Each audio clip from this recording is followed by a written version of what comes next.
qué está pasando en el PPC, cómo están las candidaturas, precandidaturas si se quiere, cómo está el manejo, cómo está el equilibrio de fuerzas en el PPC. Ahí dice que hay como 4 o 5 alas, no pueden haber tantas alas. No, ¿Cuántas? los 2, animales 3. que vuelan tienen 2 alas. Dos alas. No, pero este dice que al PPC le han salido alas por todos lados. Es un animal volador medio raro.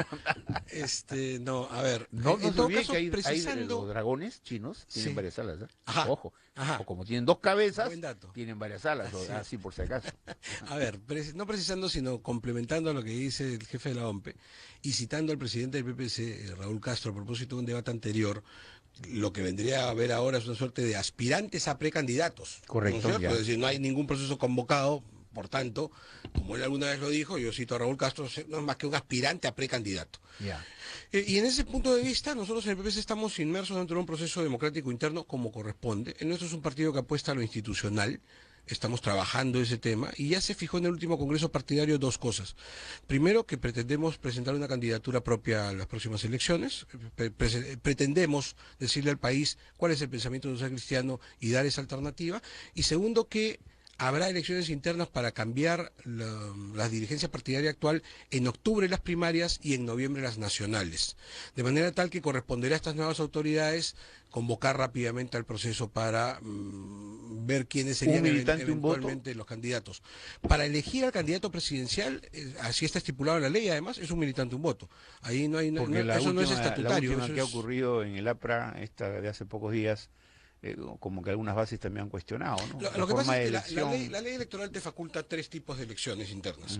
Una, digamos, vía delegados, ¿no es cierto? Una segunda, un militante, un voto. Y una tercera, votación abierta. Abran las puertas y que entren todos. Hay una caricatura que le he mencionado, ¿no? En la que hay una larga fila de militantes apristas que van a votar, pero el que preside la mesa es Alan García. Entonces, ¿cómo se hace? A ver, ¿cómo? ¿No?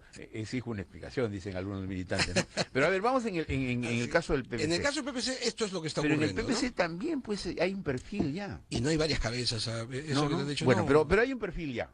El último mensaje partidario, que fue el Congreso, ¿no? Congreso, que fue la última reunión en la que tuvimos un Congreso partidario, sí, claro. Y que Alberto Bengolea, siéntate a mi derecha, mi querido Alberto. Entonces, la gente, pues, la gente al toque, el criollo inmediatamente la capta, pues, ajá, ¿no? Ahí está el candidato. Es decir, con ciertas palabras de elogio. Entonces, casi, digamos, Alberto Bengolea es el precandidato favorito del PPC.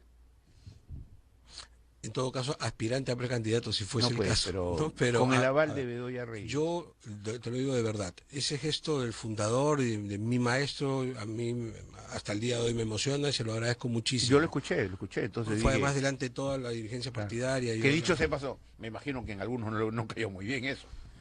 Me imagino. O sea, bueno, al margen de la fraternidad y de la amistad y todo lo demás, sí, pues todo el mundo tiene sus aspiraciones, ¿o no? Pero estamos dentro de un proceso interno, ¿no es cierto? Todo el mundo tiene un corazoncito. Pero yo agradezco mucho ese gesto de Bedoya, como agradezco las palabras de Lourdes Flores reiteradas una y otra vez. Ahora, y agradezco los pronunciamientos que comienzan a ver de las bases en todo el Perú, de corazón. Alberto Bengolea, ¿cuántos años tiene? 50. Alberto Bengolea a los 50 años se siente capaz, pregunta directa, de gobernar este país, que es tan difícil gobernar. Y hago la pregunta todavía cuando ni siquiera hay convocatoria de elecciones, nada. Hago la pregunta directamente al dirigente político, congresista de la República. ¿Se siente capaz de poder gobernar un país donde muchos al final de sus gobiernos han dicho qué difícil es gobernar? Claro que debe ser muy difícil, pero yo te respondo directamente. ¿Cuál? A ver. Porque contaría con el aval de un partido democrático, con 50 años de historia, con un cuadro enorme de dirigentes y de gente técnica capacitada, que ha demostrado su capacidad una y otra vez. Un gobierno del PPC no sería el gobierno de una persona, sería el gobierno de un equipo de trabajo que viene desarrollando estas capacidades durante hace muchísimo tiempo, en donde nos preparamos precisamente para eso. En el PPC no hay improvisados, o sea, no existe el que se levanta un día y dice yo sueño con ser presidente de la República. En el PPC, desde que entramos nos preparan para esto, y no preparan a uno, preparan a varios. Por eso es que tú puedes ver una relación de muchos jóvenes y otros no tan jóvenes, digamos, hay una generación ahora de cuarentones bien importantes que están todos capacitados. Precandidatos de manera que si yo tuviese yo el honor de ir a la cabeza, la respuesta es por supuesto que sí, porque tendría el respaldo de un partido y de una generación brillante de peruanos que me acompañan en el partido. Pero precandidatos hay Marisol Perestello, Eguren, el propio Raúl Castro, a ver si me olvido de alguien más que me olvide. ¿Lourdes Flores Nano va a ser candidata? Sería estupendo, se lo volví a preguntar No, hace unos días y me volvió a decir que no. Que no. ¿Se lo volvió a preguntar? Yo se lo ¿Cómo le dijo, Lourdes, tú quieres ser candidata? ¿Así? Ella tiene, pues, con todo derecho, la posibilidad de decir que no. Esta vez ella tiene un plan de vida desarrollado y hay que respetárselo. Lourdes ha dado muchísimo por el partido. En el partido seguimos creyendo que es nuestra mejor candidata, pero si ella decide que en esta oportunidad no postula, la mejor manera de rendir homenaje y gratitud a ella es aceptándoselo y que aparezca otra figura capaz, por ella precisamente, de dar la cara por el partido. ¿A qué generación, no? Y empieza su parlamento y hace críticas y dice todo. Entonces ahora yo digo, bajando al llano, vamos a ponernos a Alberto Engolea, vamos en esta hipótesis, en este escenario, ¿no?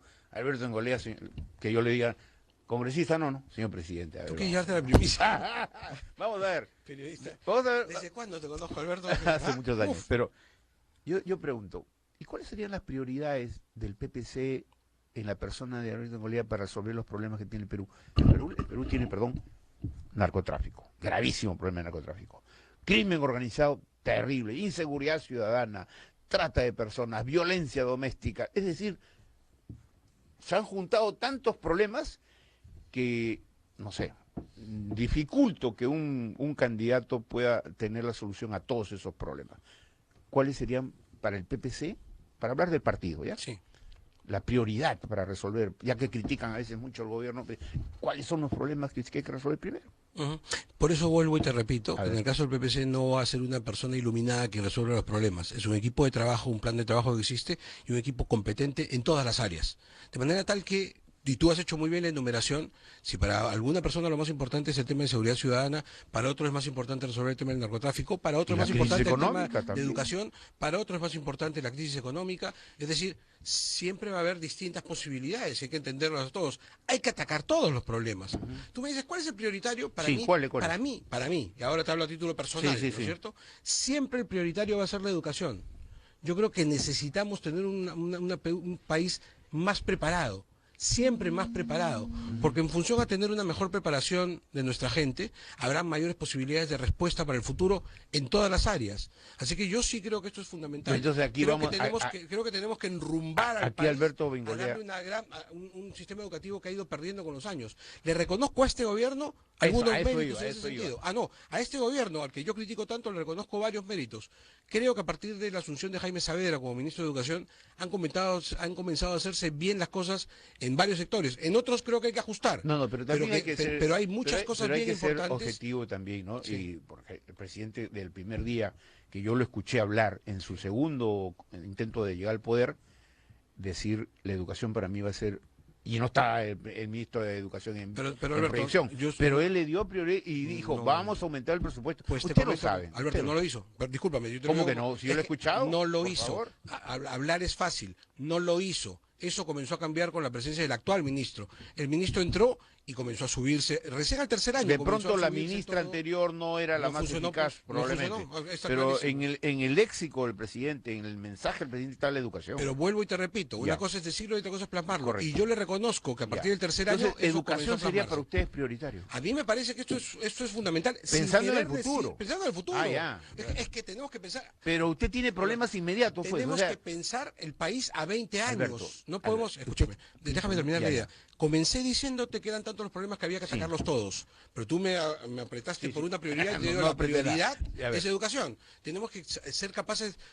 ¿No es verdad que vivimos el Perú día a día? Que tú, yo y todos los que nos escuchan estamos en el día. Si no comenzamos a mirar el país a 20 años, a 30 años, mediano y largo plazo, no vamos a tener posibilidad de futuro. Así que me parece que este es el tema central. Mientras vamos resolviendo problemas, el tema de educación tiene que ser fundamental.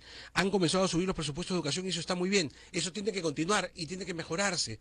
Porque teniendo una mejor educación, habremos sembrado en la mejor posibilidad que tiene el Perú, que son los peruanos. Ahora, el tema de la inclusión social, el tema de los programas sociales. Sí. Tenemos apenas 2 minutos, temas sociales. Sí.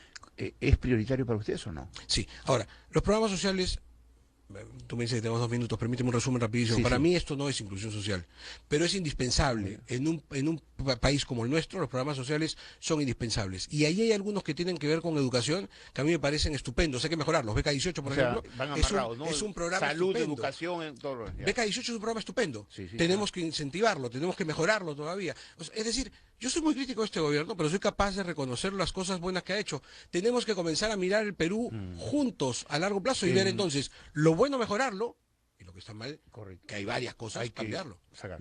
Pero el presidente del Banco Mundial, Sí. porque en octubre usted sabe que hay una reunión Sí. importantísima en nuestro país, del Banco Mundial, gobernadores.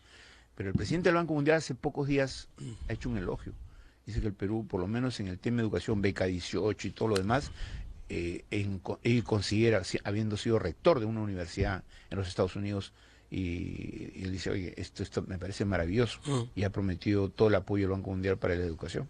De tal suerte que en eso no podemos retasearle. Es imprescindible que el gobierno que venga entienda las cosas buenas que se han hecho en estos últimos 2 años en materia educativa y las continúe y las mejore. Todavía hay muchísimo que hacer, Hay mucho que hacer. pero hay que hacerlo además sin mezquindad y poniendo los cimientos para que se coseche después. Claro. Tenemos que gobernar pensando que después vendrá la cosecha.